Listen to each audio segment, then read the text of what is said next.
Seperti rusa yang haus, rindu aliran sungaimu.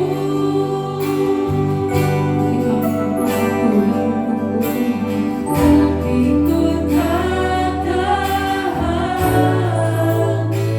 menunggumu,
bagaikan yang bersama.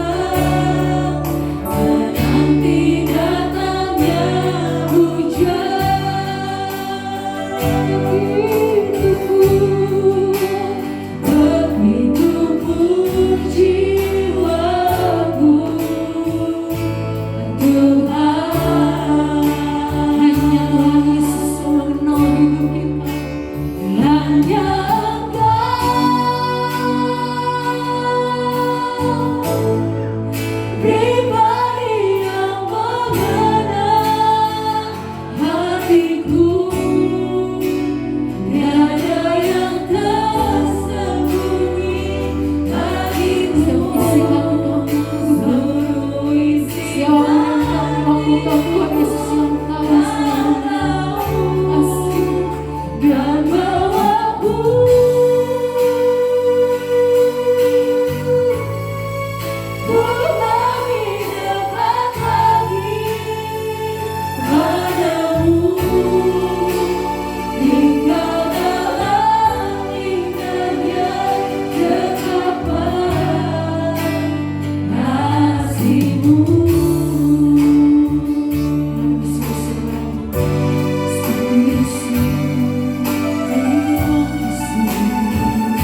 hadapan Tuhan saat siang hari ini.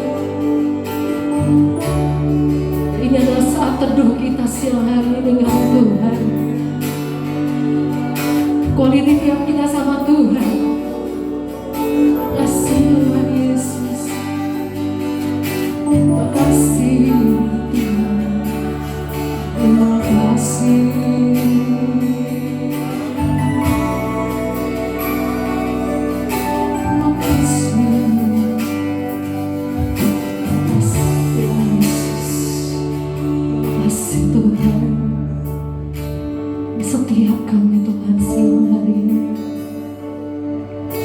Siang hari Tuhan, kami begitu semangat datang ke tempat ini.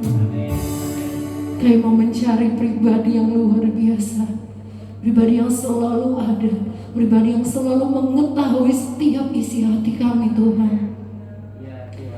Saat siang hari ini Tuhan, kami mau Tuhan memberi yang terbaik, memberi hidup kami, memberi hati kami Tuhan. Kami mau datang Tuhan dengan hati yang sukacita, dengan hati yang berapi-api di dalam Tuhan. Biar Tuhan Yesus saat siang hari ini Tuhan, kami mengucap syukur kami boleh datang ke tempat ini, kami boleh bertemu dengan saudara seiman kami Tuhan. Biar kami Tuhan siang hari ini bisa bersukacita bersama-sama. Biar setiap pujian kami itu semua untuk hormat dan kemuliaan namanya Tuhan. Terima kasih Tuhan Yesus, terima kasih untuk hari yang indah ini. Kami mau bersekutu bersama, kami menaikkan setiap pujian kami bersama dengan Tuhan. Terima kasih Tuhan Yesus, terima kasih. Siapkan hati kami, siapkan hidup kami Tuhan siang hari ini. Bapak Ibu yang semangat dan antusias, kita mau sama-sama katakan amin, amin, luar biasa. Kita kemuliaan dulu untuk Tuhan kita. Yes. Saya mau Bapak Ibu untuk bangkit berdiri. Kita mau sama-sama saksikan, kita mau sama-sama lihat, kita mau sama-sama terkagum, takjub sama kasihnya Tuhan. Ku terkagum, ku terpaku akan kasihnya Tuhan. Yes.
hidupku, kau membuat hatiku menjadi baru, bahagiaku mengenangmu. Hidupku terpaku dan ku tahu akan kasih-Mu yang terbaik indah dalam anugerah hatiku milikmu. Hidupku berkagum dan ku kau berkat hidupku, kau membuat hatiku menjadi baru, bahagiaku mengenangmu. Bahagiaku mengenangmu. Bahagiaku mengenangmu.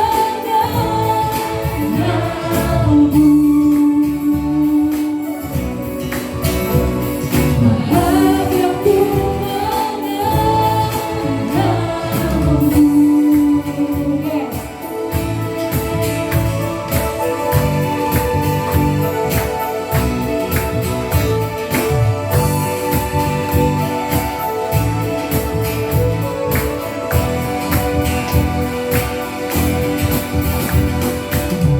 Yes, haleluya. Gak ngantuk kan ya Bapak Ibu ya? Ya lebih semangat lagi. Kita mau sama-sama berdiam di bawah kakinya Tuhan. Ajarku berdiam dekat di hadirat-Mu. Yes. Hidupku hanya untukmu, segenap hatiku kagum akan kebaikan-Mu, dan nafasku menceritakan kasih-Mu. Ajarku berdiam dekat di hati-Mu. Hidupku, hidupku hanya untukmu, segenap hatiku kagum akan kebaikan-Mu, dan nafasku menceritakan kasih-Mu. Ajarku berdiam dekat di hati-Mu. Yes.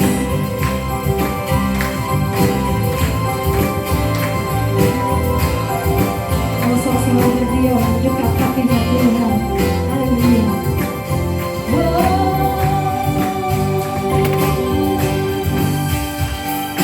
Ajarku berdiam dekat di hati-Mu, di sana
Luar biasa.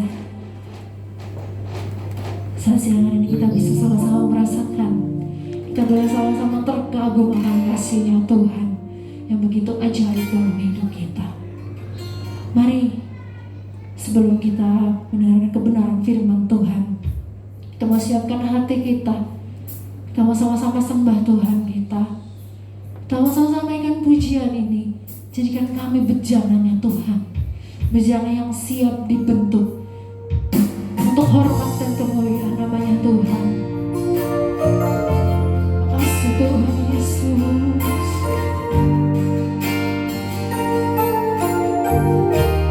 Makasih Tuhan.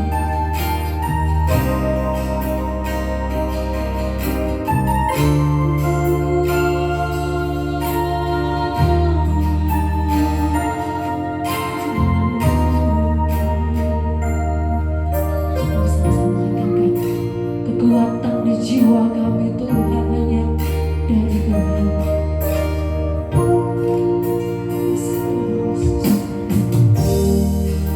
Kekuatan di jiwaku,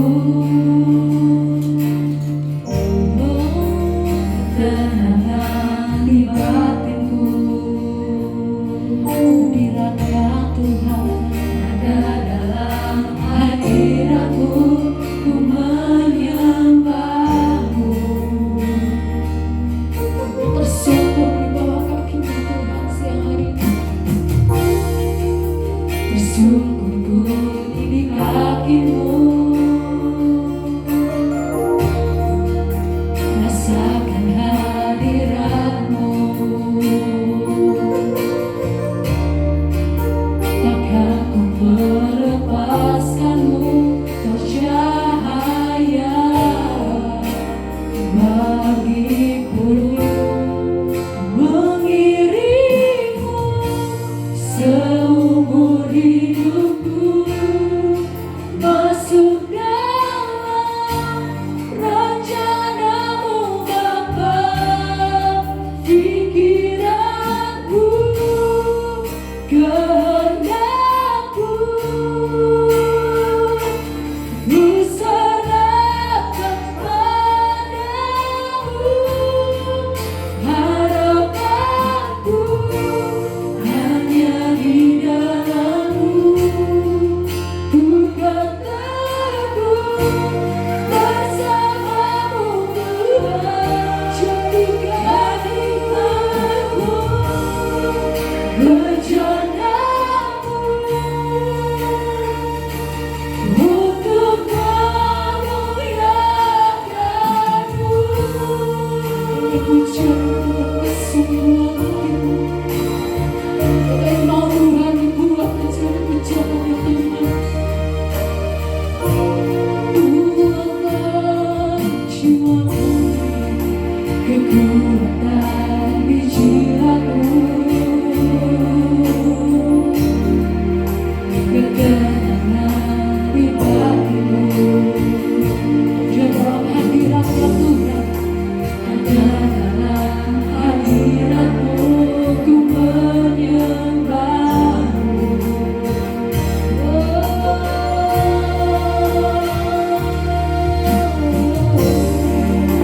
Bersungkur di kaki-Mu,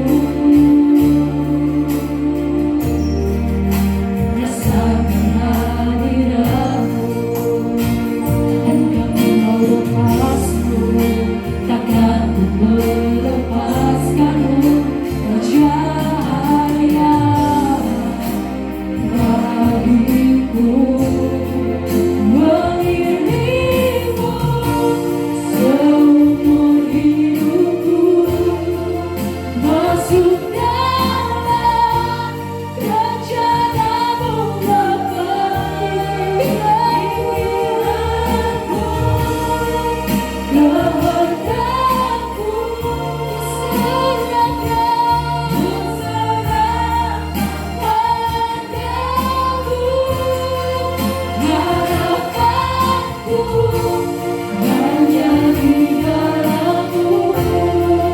Ku kan teguh bersama-Mu Tuhan. Jadikan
Dia kamu.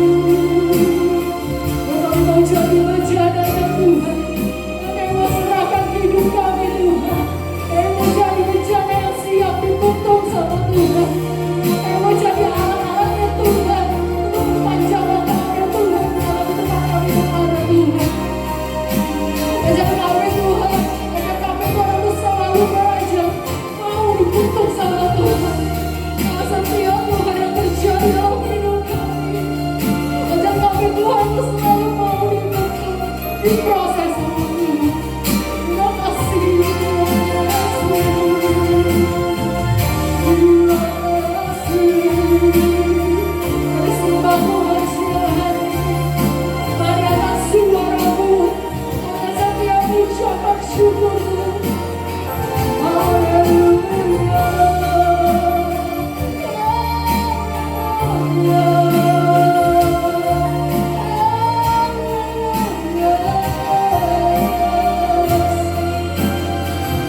Yesus yang begitu baik. Haleluya.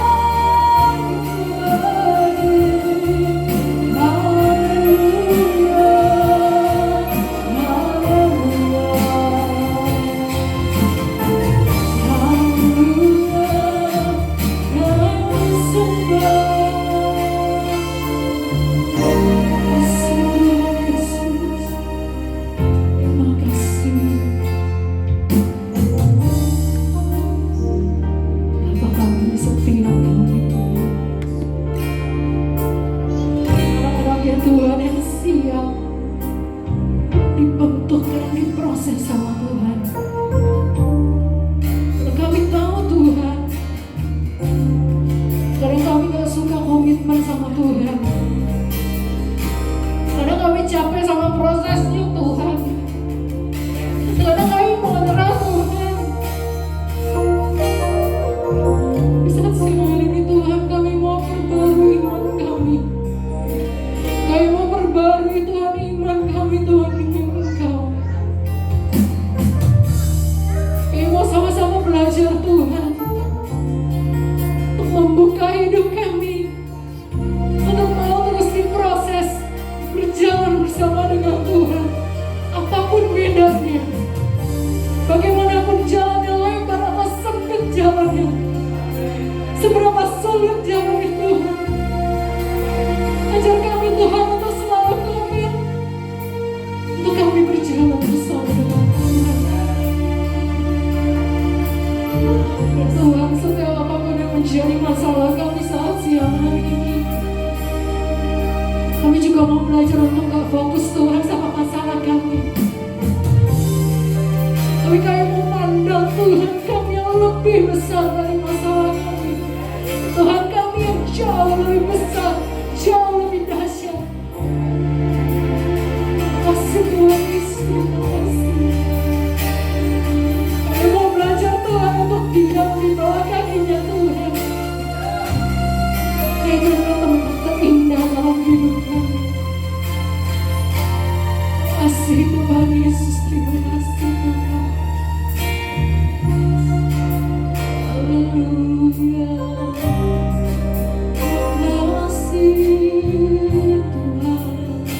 Mari pribadi lepas pribadi datang kepada Tuhan saat siang ini. Sama-sama kita naikkan setiap ucapan syukur kita pribadi lepas pribadi, supaya waktumu gak sia-sia siang hari ini di hadapan Tuhan.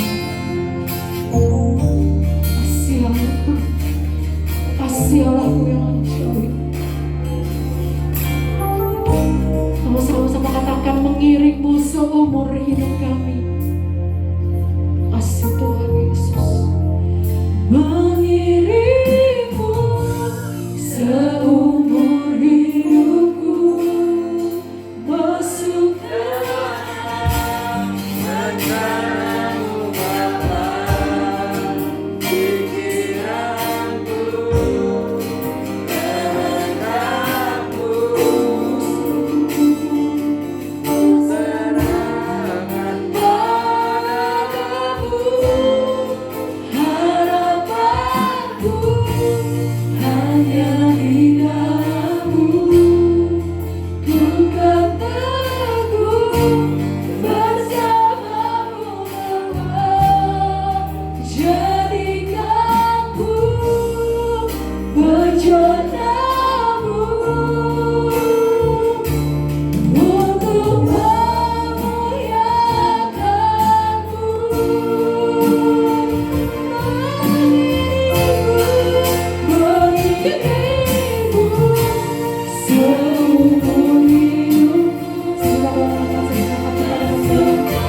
hanya untuk kemuliaan nama Tuhan. Pada siang hari ini aku mau berdoa Tuhan buat anak-anak sekolah minggu. Hamba menyerahkan mereka ke dalam tangan-Mu, dalam nama Tuhan Yesus, dalam nama Tuhan Yesus, di dalam nama Tuhan Yesus, di dalam nama Tuhan Yesus, di dalam nama Tuhan Yesus, di dalam nama Tuhan Yesus. Aku serahkan mereka semuanya ke dalam tangan Tuhan.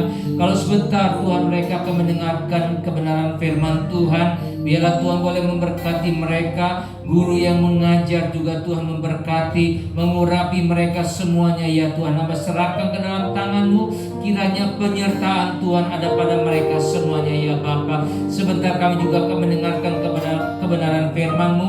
Berbicaralah kepada kami semua Tuhan, karena kami siap mendengarnya. Di dalam nama Tuhan Yesus Kristus kami berdoa. Haleluya.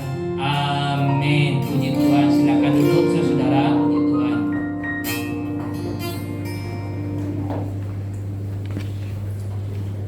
Ya.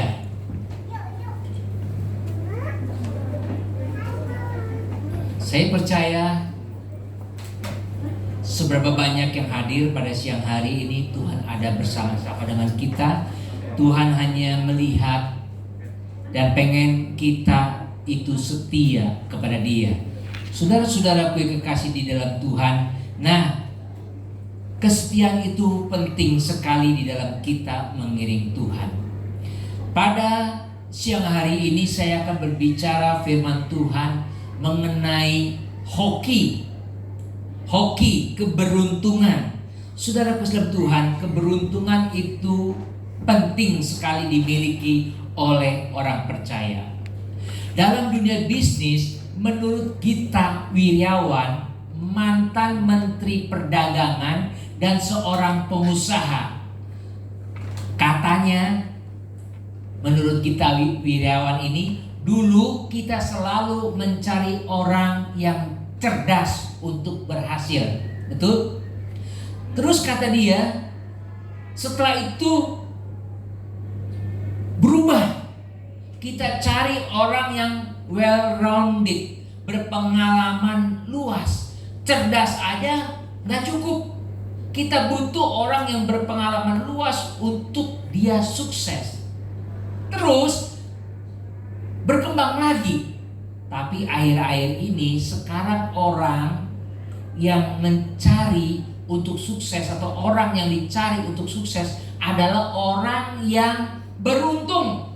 Like it or not, suka atau nggak suka, kalau berbisnis itu harus ada hokinya, kata Gita Wirjawan.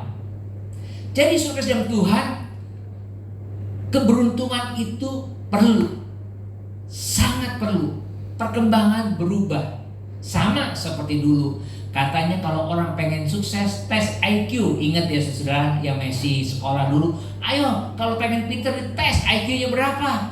Lihat tuh Albert Einstein IQ-nya berapa. Kalau tanya, lu IQ-nya berapa? IQ lu mah IQ-nya jongkok katanya kan, seringkali begitu. Terus seringkali kita melakukan tes. Kalau lu pengen berhasil, IQ lu harus tinggi. Bagaimana caranya? Belajar dan belajar. Setelah itu IQ itu kurang dipakai, katanya tidak up to date. Naik lagi menjadi emosional. Emosinya katanya, kalau orang pintar mengendalikan emosinya, maka orang itu akan berhasil sukses. Ternyata kasih Tuhan berikutnya berkembang lagi menjadi SQ, spiritual quotient itu, kecerdasan rohani itu penting sekali. Nah sama kasih Tuhan, menurut Gita Wirjawan, orang yang untuk berhasil saat ini dia akan mencari orang yang beruntung, orang yang punya hoki. Bagaimana kita melihat kehokian itu? Lebih lanjut kata Gita, dalam hidup orang itu selalu ada atau pernah mengalami keberuntungan. Jadi seseorang itu harus pernah atau sering mengalami keberuntungan di dalam hidupnya. Contohnya apa? Hidup pernah atau sering selamat dari malapetaka atau kemalangan. Misalnya kita kecelakaan, kita masih hidup saudara. Kita ditipu, ternyata kita bangkrut, tapi kita bisa bangkit lagi. Wah, itu orang beruntung, hokinya gede katanya. Nah, saudara kasih dalam Tuhan, itulah yang sekarang dunia butuhkan, orang yang beruntung. Untuk sukses diperlukan orang yang beruntung, bukan yang cerdas atau yang berwawasan luas. Nah, saudara kasih dalam Tuhan, itu yang diinginkan oleh orang dunia. Memang benar apa yang dikatakan dalam pepatah Hokian, ya. Hoki teit, punsu teji. Betul kan? Keberuntungan itu nomor 1, kepintaran itu nomor 2. Lu pintar sepintar-pintarnya lu, kalau lu gak beruntung, gak bakal berhasil. Saya pernah punya, saya punya teman dulu sekejap Tuhan. Dia itu seorang pengacara, ya. Dia posisinya sebagai koko, sebagai kakak. Dia bilang, emang San, gua itu lebih tua ya daripada adik gua, tetapi hoki adik gua itu lebih gede. Hokinya, keberuntungannya itu lebih gede. Dia lebih sukses dari saya. Nah, saudara Tuhan, keberuntungan itu perlu, sehingga kita orang percaya juga harus mempunyai keberuntungan. Sekarang apa yang dikatakan oleh Alkitab tentang keberuntungan? Mari kita melihat di Alkitab orang-orang yang beruntung di dalam hidupnya. Pertama adalah Hizkia. Kita membuka di dalam 2 Raja-Raja 18 ayat yang ke-7a. 2 Raja-Raja 18 ayat yang ke-7a bunyinya, ya. Ini kita lihat Alkitabnya. Ya, ini zaman modern sekarang begini, setiap Tuhan, serba teknologi, ya. Saya akan bacakan 2 Raja-Raja 18 ayat yang ke-7a.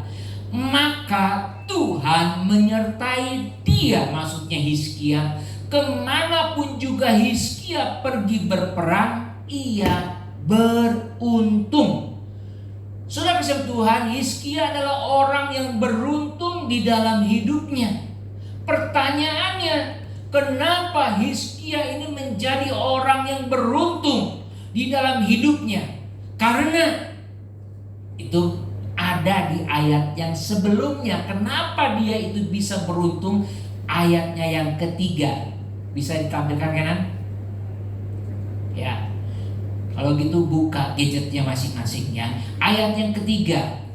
Hizkia melakukan apa yang benar di mata Tuhan, tepat seperti yang dilakukan Daud bapa leluhurnya. Jadi hal yang menyebabkan Hizkia beruntung adalah ia melakukan apa yang benar di mata Tuhan. Melakukan apa yang di mata Tuhan itu benar adalah apa yang dilakukan oleh Daud. Alkitab memberi contoh, Daud adalah orang yang melakukan benar di mata Tuhan. Artinya apa, saudara Tuhan, orang yang benar di mata Tuhan? Artinya saat ditegur Tuhan, tidak mengelak dan tidak mencari kambing hitam, tetapi bertobat. Itu adalah benar di mata Tuhan. Kalau saudara dan saya melakukan pelanggaran, saudara ditegur oleh Tuhan, bertobat, itu artinya saudara benar di mata Tuhan.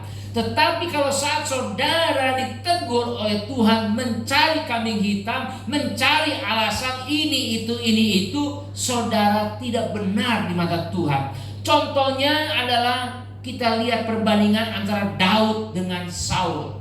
Dosa yang dilakukan Daud secara manusia lebih besar daripada Saul. Tetapi di mata Tuhan, dosa Saul lah yang lebih besar. Kenapa? Karena saat Saul ditegur Tuhan, karena Saul mempersembahkan korban yang bukan tugasnya, Saul mengelak dan mencari kambing hitam dengan berkata, karena rakyat yang mendesak aku dan karena Samuel tidak datang juga, sehingga aku harus mempersembahkan korban.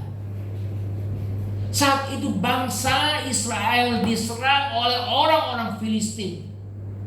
Dan suatu kebiasaan, bukan suatu kebiasaan, suatu keharusan, kalau orang Israel mau berperang itu harus memberikan korban kepada Tuhan. Dan yang melakukan korban itu harus seorang imam yang memberikannya. Saat itu Saul terjepit.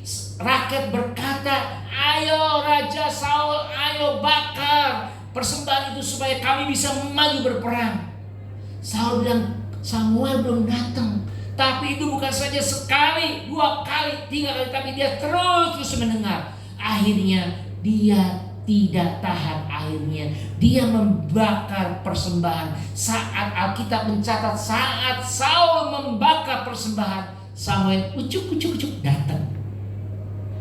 Dan saat itu Samuel berkata, "Saul, apa yang engkau lakukan?" Saul berkata, "Rakyat mendesak aku.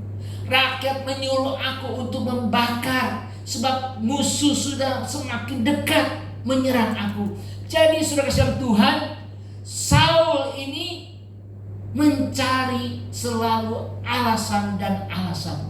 Dan Alkitab mencatat sejak saat itu Tuhan tidak berkenan kepada Saul. Sejak saat itu Tuhan tidak berkenan kepada Saul. Beda dengan Daud, saudara kasih Tuhan. Kalau lihat porsi dosa secara manusia, Daud itu lebih berdosa. Dikatakan Daud berzina dengan Batseba. Setelah dia pulang perang, dia lihat dari atas ada seorang wanita sedang mandi. Dia tertarik, akhirnya dia mengingininya. Setelah mengingininya, saudara kasih Tuhan, bukan itu saja, Daud membunuh Uria, suami daripada Batseba. Kalau di dalam hukum ini adalah hukum perencanaan, seperti yang sekarang lagi heboh, saudara-saudara Tuhan, penembakan yang berencana. Ini Daud masuk di dalam pasal itu, saudara-saudara Tuhan, pembunuhan berencana. Dan setelah melakukan pembunuhan Uria, datanglah Nabi Nathan dan menegur Daud. Nathan bercerita, ada seorang kaya yang punya kambing domba banyak. Dia mengadakan pesta, tapi dia tidak mau memotong kambing dombanya sendiri, tapi dia ambil yang punya orang, yang tetangganya dia punya, yang punya satu-satunya dia ambil. Saat itu Daud menjadi marah, bunuh orang itu. Nathan berkata, "Itulah engkau orangnya." Saat itu Daud tidak mengelak, dia tidak berdalil, dia tidak mencari kambing hitam, tetapi dia menangis dan bertobat. Sehingga penyesalan Daud tentang dia berzina dengan Batseba itu tertuang di dalam Mazmur 51. Mazmur 51 berbicara tentang penyesalan Daud akan dia berbuat dosa. Sikap inilah yang membedakan Saul dengan Daud. Di mata Tuhan dosa adalah dosa, tetapi sikap hati inilah yang menentukan apakah kita benar di mata Tuhan atau tidak dengan bertobat. Saudara kasih Tuhan, dosa adalah dosa. Tuhan tidak berkompromi, tetapi Tuhan melihat sikap hati. Banyak orang yang melakukan dosa, tapi banyak orang yang sering mencari alasan dan kambing hitam, tidak pernah mau bertobat dan minta ampun sama Tuhan. Sama seperti saya. Saya juga kalau ditegur oleh Tuhan suka berdalil, suka menyangkal, suka mencari alasan. Alasan keadaan, alasan lingkungan, alasan situasi, dan lain sebagainya. Itu juga sering saya lakukan, saudara Tuhan. Tapi saya mau belajar. Saya mau belajar merubah itu. Kalau Tuhan tegur, saya mau belajar, mau minta ampun. Inilah yang membuat hidup kita tidak beruntung, tidak mempunyai hoki di dalam hidup kita. Kalau saudara berdosa, melakukan pelanggaran, ditegur oleh Tuhan, mari kita minta ampun. Jangan, ya Tuhan, sebenarnya bukan karena gua sih Tuhan, tapi karena Dia Tuhan yang bikin gua dosa. Sebetulnya bukan karena Dia Tuhan, tetapi karena lingkungannya, terpaksa Tuhan gua lakuin ini Tuhan. Kita seringkali berdalil, mencari alasan. Tuhan mau saat ini saudara dan saya, jika engkau berdosa ditegur oleh Tuhan, engkau bertobat, maka engkau akan dikatakan engkau adalah orang benar di mata Tuhan. Dan inilah yang membedakan orang yang benar di mata Tuhan atau bukan. Kalau berdosa dan ditegur Tuhan, bertobat. Jangan cari alasan supaya hidup saudara dan saya beruntung. Amin. Supaya hidup saudara dan saya beruntung, kita mempunyai hoki di dalam hidup kita. Dan apa yang dilakukan oleh Hizkia? Pertama, dia hidup benar di depan Tuhan. Yang kedua, di ayat yang keempat, bisa keluar juga? Di ayat yang keempat ya saudara-saudara, kita lihat di dalam 2 Raja-Raja 18 ayat yang keempat. Apa yang dilakukan Hizkia? Dialah yang menjauhkan bukit-bukit pengorbanan, dan yang meremukkan tugu-tugu berhala, dan yang menebang tiang-tiang berhala, dan yang menghancurkan ular tembaga yang dibuat Musa. Sebab sampai pada masa itu orang Israel memang masih membakar korban bagi ular itu yang namanya disebut Nehustan. Sudah kasihan Tuhan, Raja Hizkia melakukan perombakan besar-besaran dengan menjauhkan dan menghancurkan berhala-berhala. Sikap dan perbuatan Hizkia inilah yang membuat Raja Hizkia menjadi orang yang beruntung. Untuk kita bisa menjadi orang yang beruntung, orang yang diberkati oleh Tuhan, kita juga harus menjauhkan dan menghancurkan setiap berhala di dalam kehidupan kita. Apa yang menjadi berhala bagi kehidupan saudara dan saya? Hobikah? Seringkali hobi itu menjadi berhala bagi kehidupan kita untuk kita menghadap Tuhan. Mau datang kepada Tuhan, kebentur sama hobi, kagok nih. Atau saat ini saya mau pergi dulu, saat ini saya mau ke sana dulu untuk kesenangan saya. Atau pekerjaankah itu yang menjadi berhala kita? Seringkali pekerjaan menjadi berhala di dalam kehidupan kita. Atau usaha kita yang menjadi berhala, mencari uang terus, tidak pernah mengutamakan Tuhan.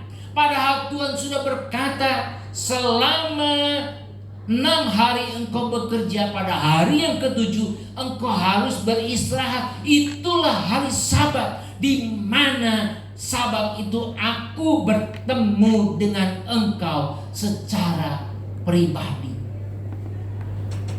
Banyak orang menjadikan berhala bagi pekerjaan, sehingga tidak mengutamakan Tuhan di hari Sabat.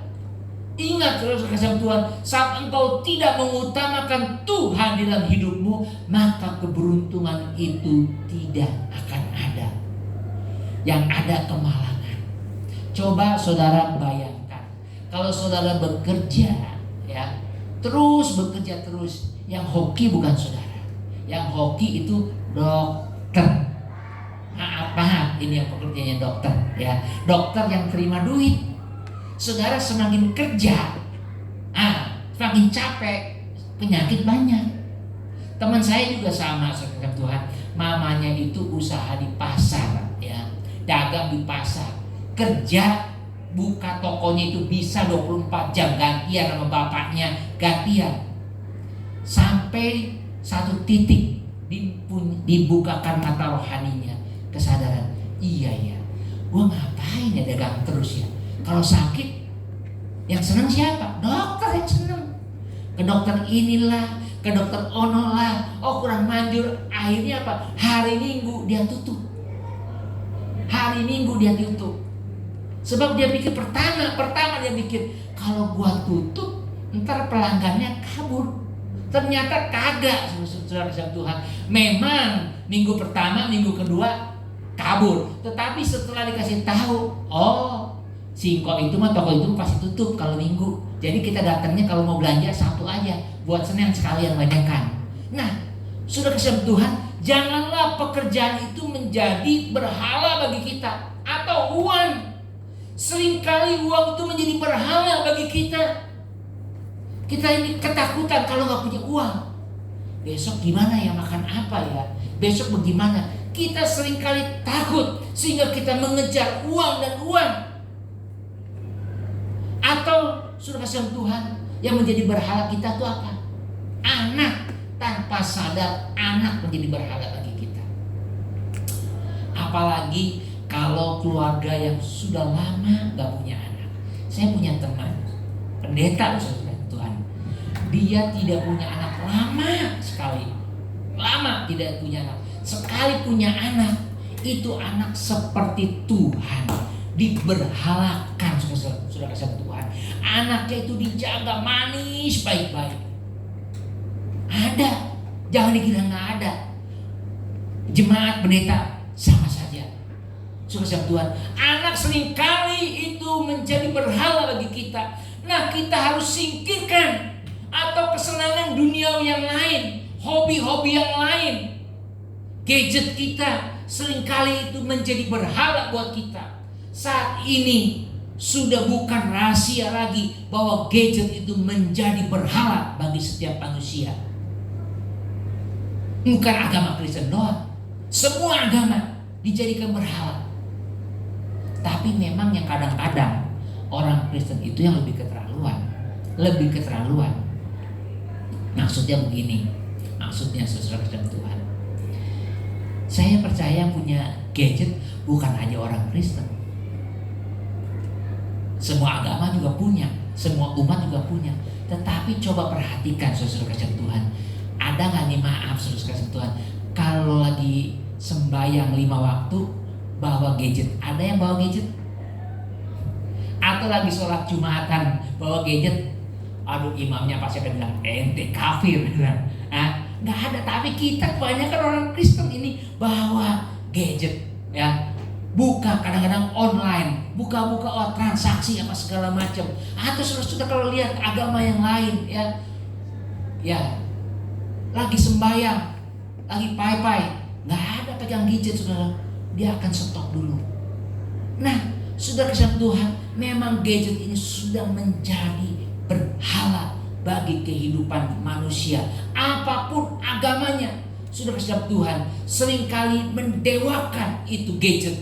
Nah, saudara kasih Tuhan, mari kita singkirkan semuanya itu. Kita singkirkan kalau mau beruntung, kalau engkau mau memiliki hoki di dalam hidupmu.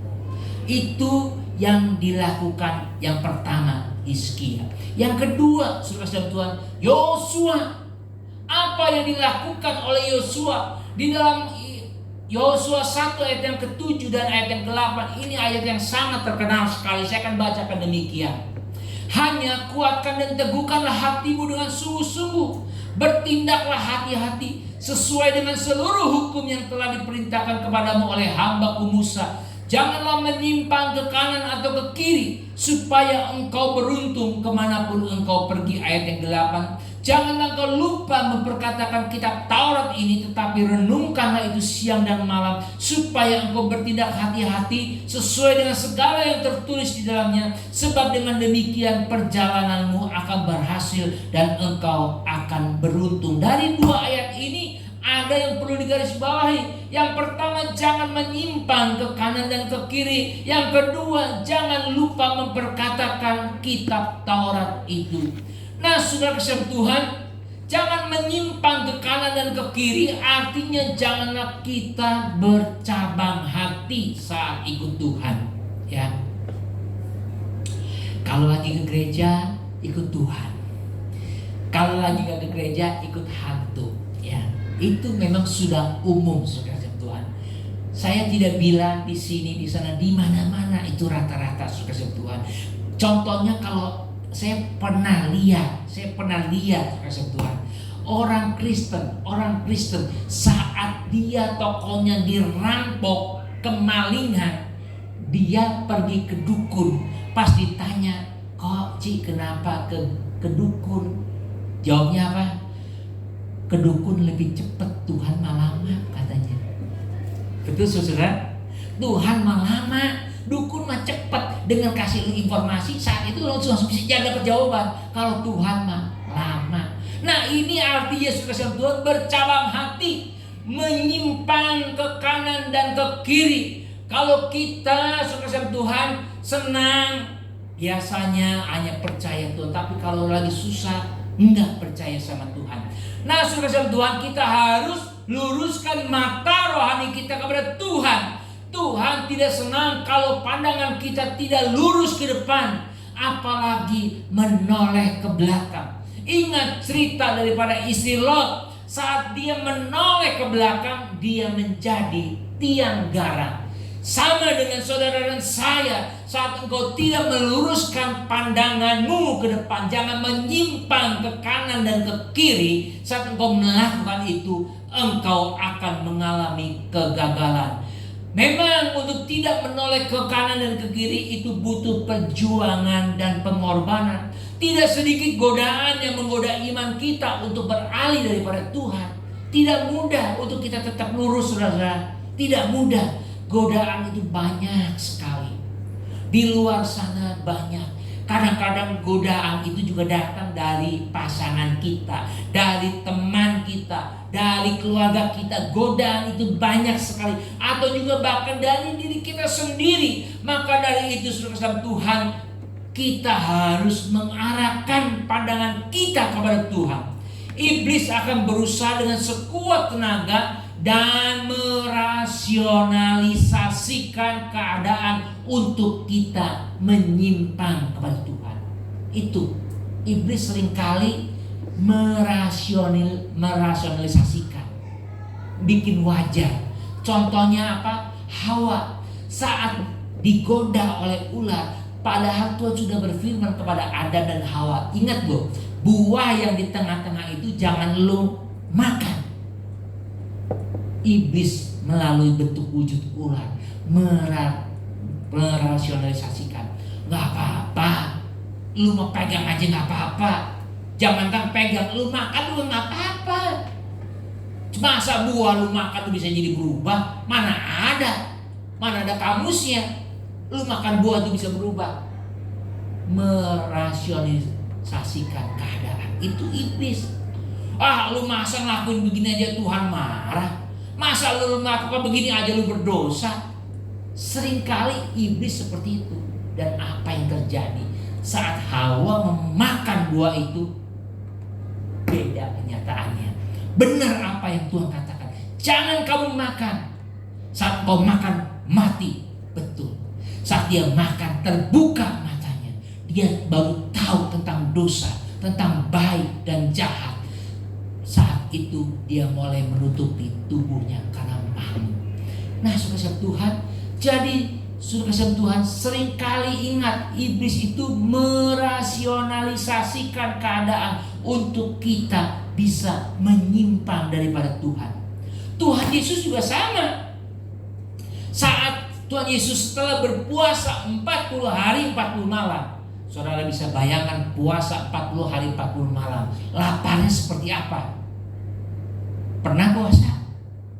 Jangankan 40 hari dah, sehari semalam aja dah udah kriuk-kriuk saudara. Udah perut udah lapar banget. Ini 40 hari 40 malam. Iblis merasionalisasikan pikiran Tuhan Yesus. Dia bilang begini, jikalau engkau anak Allah, ubah batu-batu ini menjadi roti. Ubah nih, kalau lu anak Allah, ubah nih batu ini menjadi roti. Tapi Tuhan Yesus menjawab, manusia hidup bukan saja dari roti, tetapi setiap firman yang keluar dari mulut Allah. Enggak sampai di situ. Iblis juga mencoba Tuhan Yesus yang kedua. Dia bilang begini, jikalau engkau anak Allah, jatuhkan dirimu. Ingat malaikat, lu kan punya anak buah malaikat-malaikat. malaikat-malaikat itu akan menatang engkau, akan menahan engkau. Iblis itu merasionalisasikan, ya memang Tuhan itu anak Allah, Yesus itu anak Allah. Masa malaikatnya kagak mau bantuin? Masa malaikat tidak mau menolongin? Tapi Tuhan Yesus berkata, janganlah engkau mencobai Tuhan Allah. Berikutnya Tuhan Yesus berkata, iblis berkata, lihat nih, seluruh muka bumi, kemegahan, kekuasaan, kekayaan, semuanya akan kuberikan kepadamu, asal engkau menyembah kepada aku. Iblis berkata, akan kuberikan semuanya kekayaan ini kepadamu. Dan akhirnya Tuhan Yesus menjawab, enyala iblis, sebab engkau harus menyembah kepada Tuhan Allah saja. Semua godaan iblis yang merasionalisasikan keadaan atau masalah dijawab dengan firman Tuhan oleh Tuhan Yesus. Jadi penting sekali kita menjawab dengan firman Tuhan. Percayalah terus kepada Tuhan apapun yang terjadi. Jangan menyimpang ke kanan atau ke kiri. Ingat, iblis selalu berusaha merasionalisasikan masalah. Oh iya ya, oh benar ya, agar kita menyimpang dari jalan Tuhan.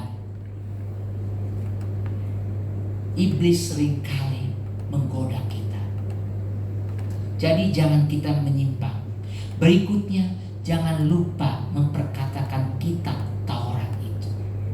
Seperti Tuhan Yesus saat dia dicobai, dia selalu memperkatakan firman Tuhan. Selalu dia jawab dengan firman Tuhan. Jangan lupa memperkatakan kitab Taurat, artinya sering mengucapkan firman Tuhan dalam hidup kita.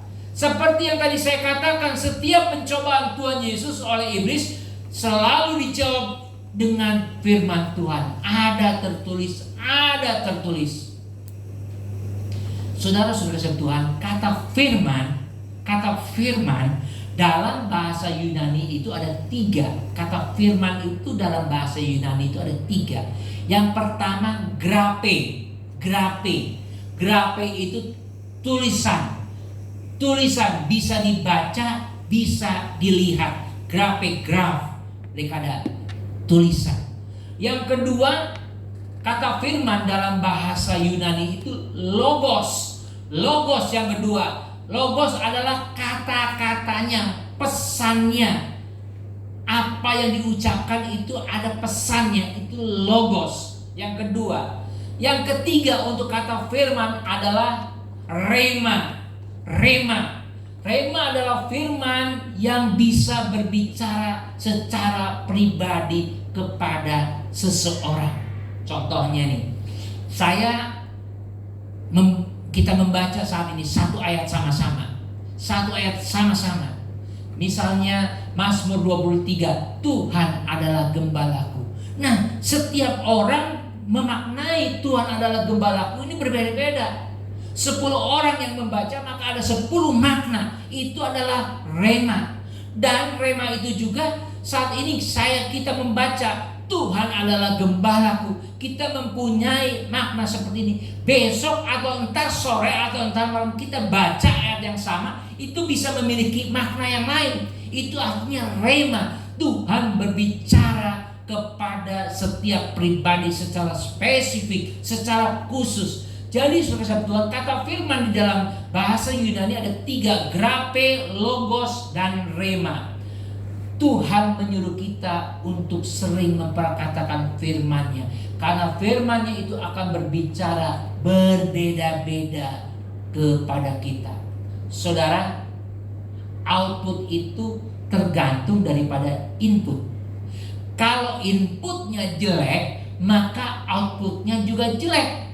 Jangan berharap inputnya jelek akan menghasilkan output yang bagus. Contoh, speaker, sound system nih hubungannya ya. Speakernya bagus, mikrofonnya bagus. Itu buat output, inputnya. Suara saya false. Waduh, biar kata ini speaker harganya 100 juta, 200 juta, tetap jelek.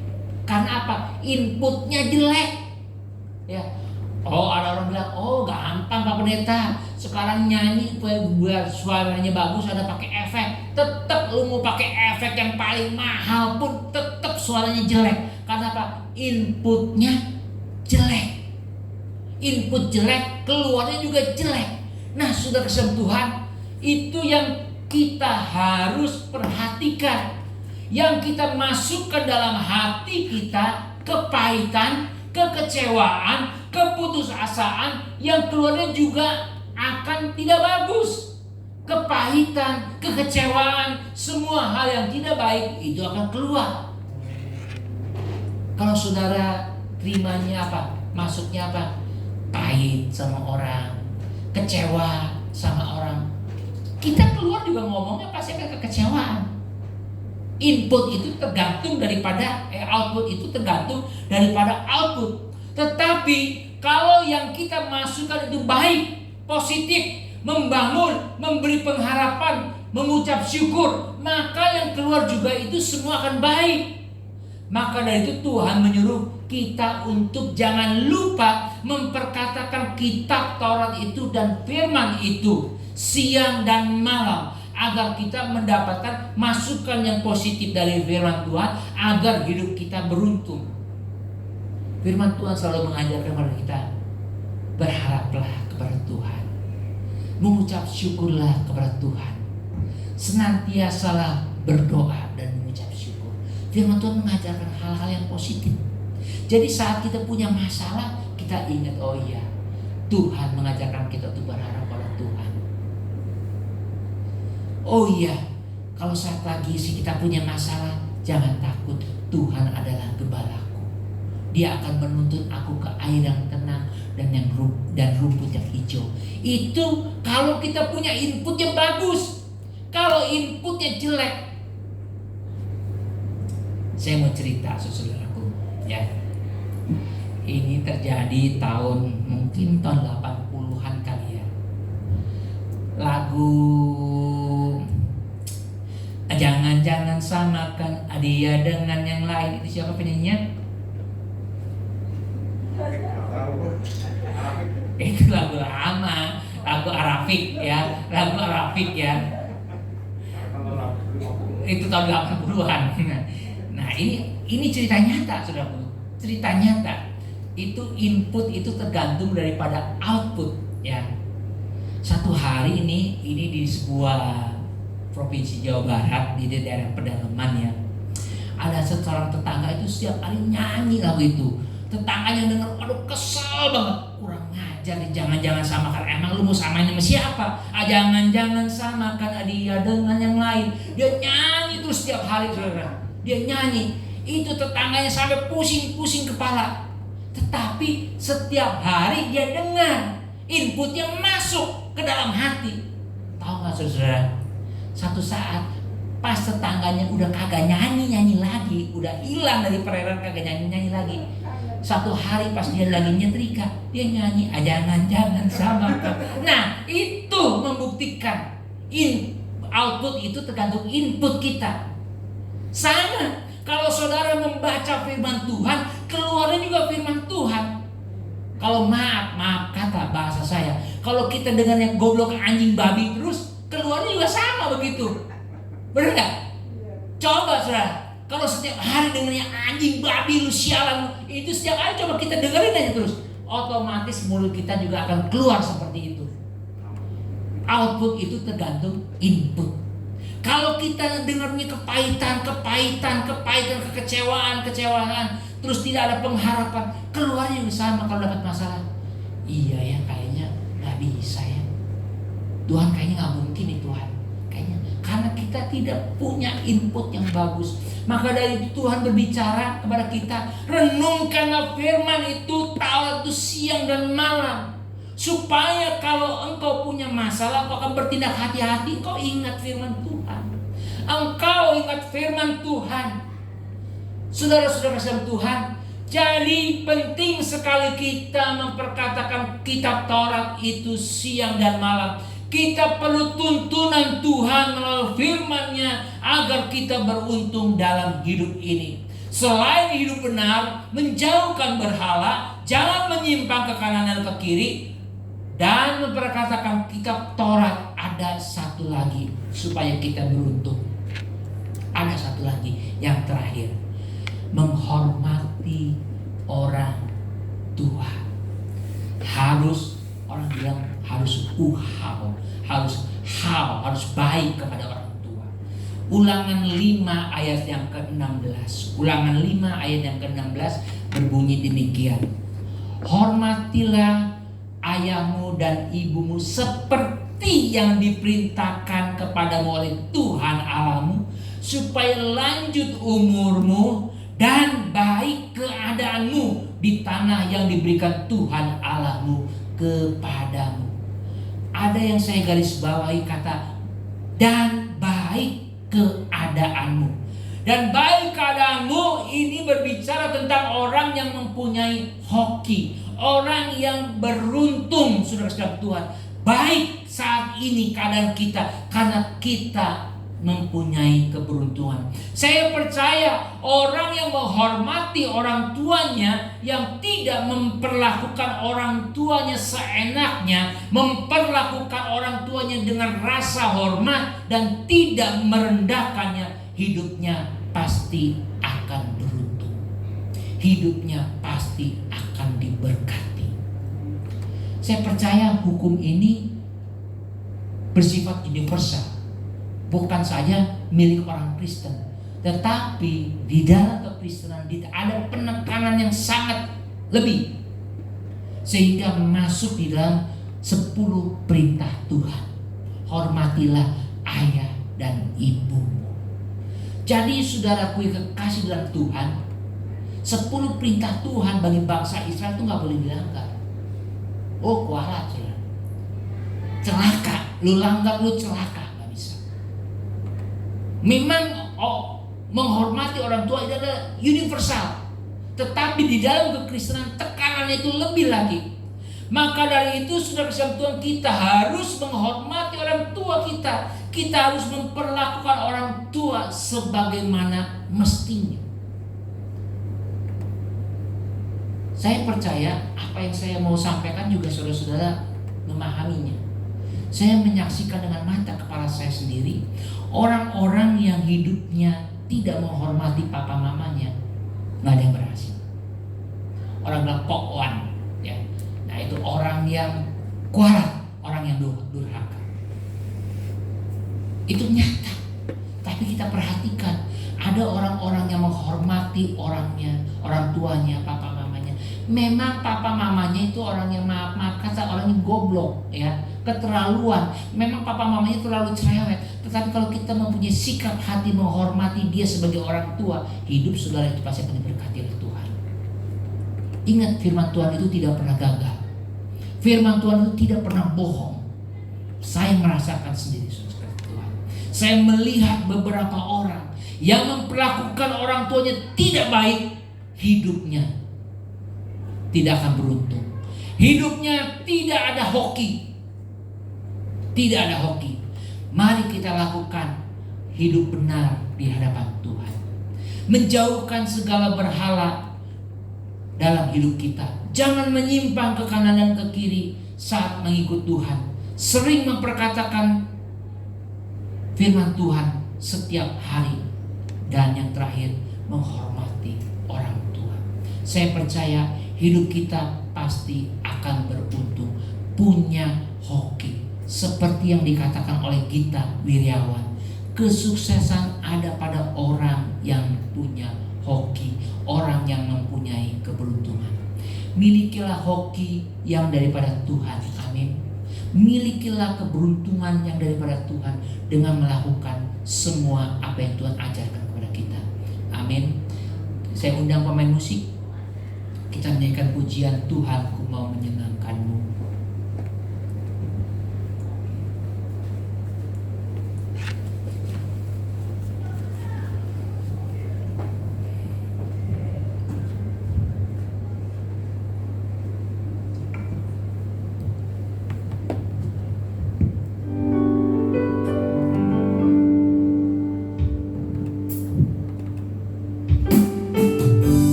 senangkan hatimu, hanya itu kerinduan. Menyenangkanmu, Menyenangkanmu, senangkanmu, hanya itu kerinduanku. Menyenangkanmu, senangkan hatimu, hanya itu kerinduan. itu kerinduan kami Tuhan. Hanya itu kerinduan. Hanya itu kerinduan kami. Hanya itu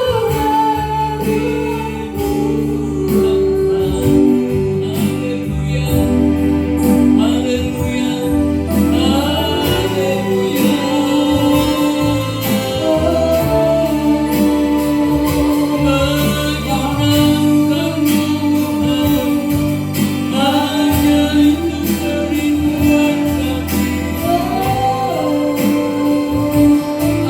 Ampunilah kami, Tuhan, ampunilah kami. Seringkali kami menyakitkan Engkau, seringkali kami mengecewakan Tuhan. Haleluya.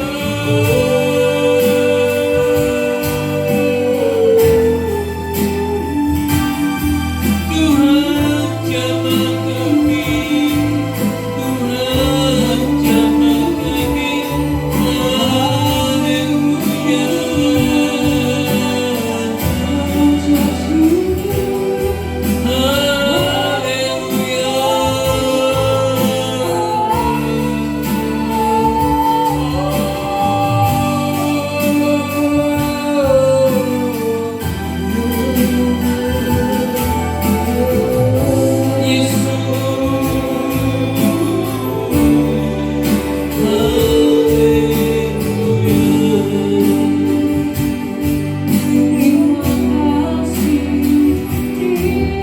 Kami mau belajar Tuhan seperti Daud Tuhan. Saat kami tegur, saat kami diingatkan oleh Tuhan, kami mau bertobat. Bukan kami mengelak, bukan kami berdalih, bukan kami beralasan, tapi kami mau mengakui bahwa kami berdosa kepada Tuhan.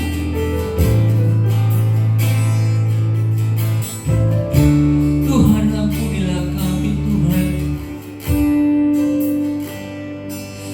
Biarlah kami Tuhan jangan menyimpang ke kanan dan ke kiri dalam hidup kami. Kami mau belajar menjauhkan setiap berhala di dalam kehidupan kami ya Tuhan. Terima kasih Tuhan, terima kasih. Syukur hanya bagi nama-Mu Tuhan. Seberapa banyak jemaat yang hadir pada siang hari ini, biarlah Tuhan boleh melawat, memberkati kami semuanya ya Tuhan, supaya kami menjadi orang-orang yang beruntung, menjadi orang-orang yang diberkati oleh Tuhan. Terima kasih Tuhan, terima kasih. Terpujilah nama Tuhan kekal selama-lamanya. Di dalam nama Tuhan Yesus Kristus kami berdoa. Haleluya. Amin.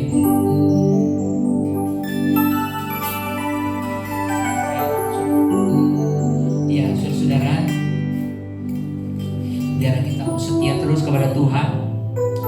Kita mau mempersiapkan persembahan kita. Nanti sudah bisa masukkan di depan. Kita nyanyikan pujian This Is Your House ya.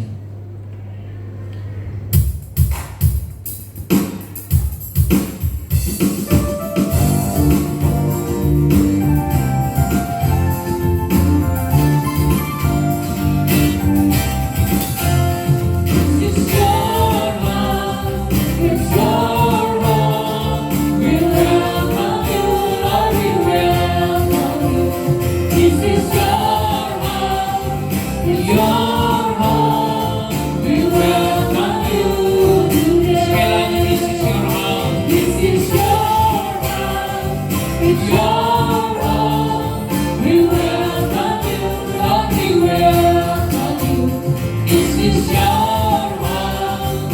your home.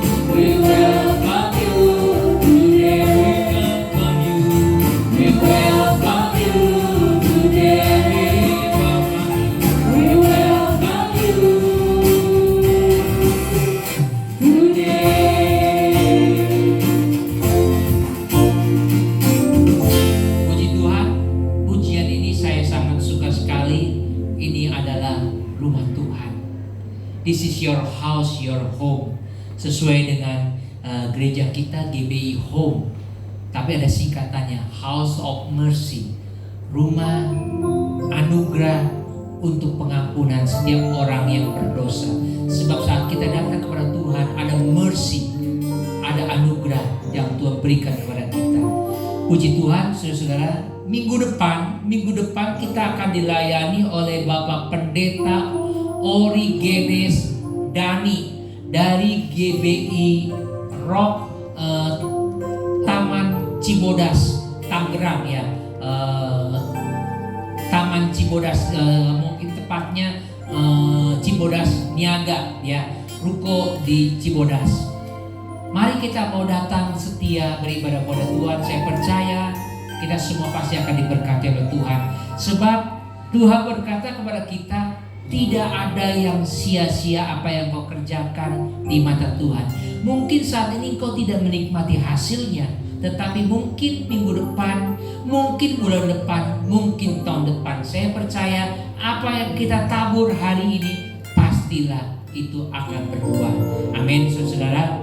Kita akan akhiri ibadah kita pada siang hari ini. Saya undang untuk pamit berdiri. Kita nyanyikan pujian besar anugerah.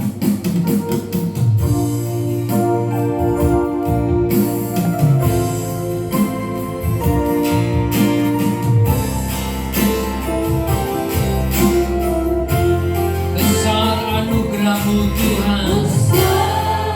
Anugerah-Mu berlimpah, berlimpah kasih-Mu. Semakin hari, semakin bertambah besar anugerah-Mu. Sekali lagi besar anugerah-Mu. Besar anugerah-Mu, berlimpah kasih-Mu. Semakin hari, semakin bertambah besar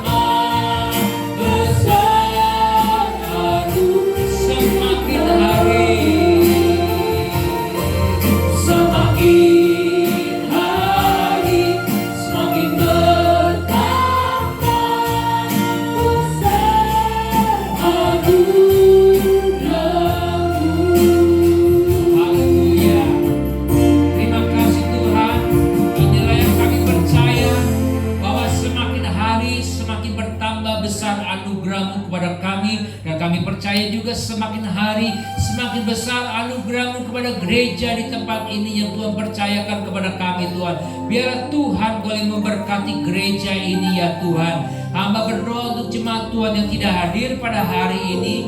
Biarlah Tuhan boleh hadirkan mereka di minggu yang akan datang. Kalau ada di antara mereka yang sakit, biarlah Tuhan boleh menjamah mereka. Kalau ada yang malas, biarlah Tuhan boleh mengingatkan mereka. Tuhan, hamba berdoa biarlah Tuhan boleh memberkati mereka semuanya ya Bapa. Kalau sebentar Tuhan kami akan memberikan persembahan kami, biarlah Tuhan boleh memberkati tangan-tangan yang memberi dengan rela untuk pekerjaan Tuhan di tempat ini. Hamba percaya Tuhan memberkati kami semua. Tuhan, hamba juga berdoa untuk hamba-Mu Bapak Pendeta Origenes Dani yang akan melayani minggu depan. Biarlah Tuhan boleh memberkati, biarlah Tuhan boleh menyertai, mengurapi hamba-Mu tiba di tempat ini dengan selamat. Terima kasih Tuhan. Hamba juga berdoa untuk bangsa dan negara ini. Biarlah Tuhan memberikan damai sejahtera, ketentraman, dan juga setiap pertobatan yang ada di negeri ini. Biarlah Tuhan boleh lihat ya Bapak. Terima kasih Tuhan. Saudara-saudara, mari kita mengangkat kedua tangan kita di hadapan Tuhan. Jikalau Engkau benar benar-benar memperhatikan firman Tuhan, apa yang Tuhan sampaikan kepadamu pada hari ini, dan melakukannya, maka segala berkat Tuhan itu akan mengalir di dalam kehidupanmu, di dalam pekerjaanmu, di dalam usahamu, di dalam studimu, baik saat engkau masuk maupun saat engkau keluar dari rumahmu. Maka dari itu saudara-saudara dalam Tuhan, pulanglah dengan membawa berkat daripada Allah Bapa, kasih daripada Tuhan Yesus Kristus, dan pertutuan yang manis dengan Roh Kudus yang menyertai saudara dan saya mulai saat ini sampai Tuhan Yesus datang menjemput kita di awan-awan yang permai. Dalam nama Tuhan Yesus Kristus kami berdoa. Haleluya. Amin.